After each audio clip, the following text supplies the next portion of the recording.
मुंबईतील काँग्रेसचे माजी आमदार रमेश सिंग ठाकूर यांचा काँग्रेस पक्षाचा राजीनामा त्यांनी दिलेला आहे। मुंबईतल्या पालिका निवडणुकीच्या तोंडावर काँग्रेसला हा मोठा धक्का बसण्याची शक्यता आहे। रमेश सिंग ठाकूर यांची कांदिवली परिसरात मोठी ताकद आहे। काँग्रेस सोडल्यावर ठाकूर भाजपच्या गोटात जाण्याची चिन्ह आहेत। सध्या त्यांचा मुलगा सागर सिंग ठाकूर काँग्रेसचा नगरसेवक आहे।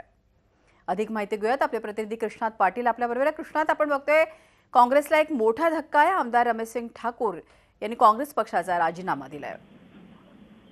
काँग्रेस पक्षाचा एक उत्तर भारतीय चेहरा म्हणून रमेश ठाकूर यांची ओळख होती आणि त्याचबरोबर बऱ्याचशा शैक्षणिक संस्था या कांदिवली परिसरामध्ये त्यांनी स्थापन केल्या होत्या। त्या माध्यमातून कांदिवली परिसरामध्ये मोठं राजकीय प्रश्न म्हणून त्यांची ताकद आहे आणि 3-4 नगरसेवक निवडून आणण्याची ताकद त्यांची आहे। त्याचबरोबर माजी आमदार राहिलेले आहेत।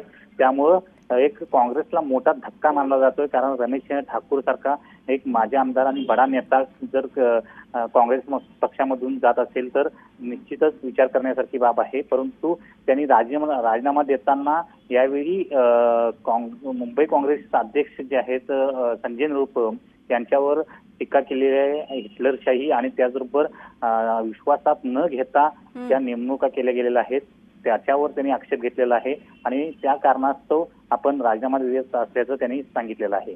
धन्यवाद ही माहिती दिल्याबद्दल कृष्णात पाटील आपले प्रतिनिधी आपल्या बरोबर होते। मुंबईचे माजी आमदार रमेश सिंग ठाकूर यांनी काँग्रेस पक्षाचा राजीनामा दिलाय। झी 24 तास रहा एक पाऊल पुढे।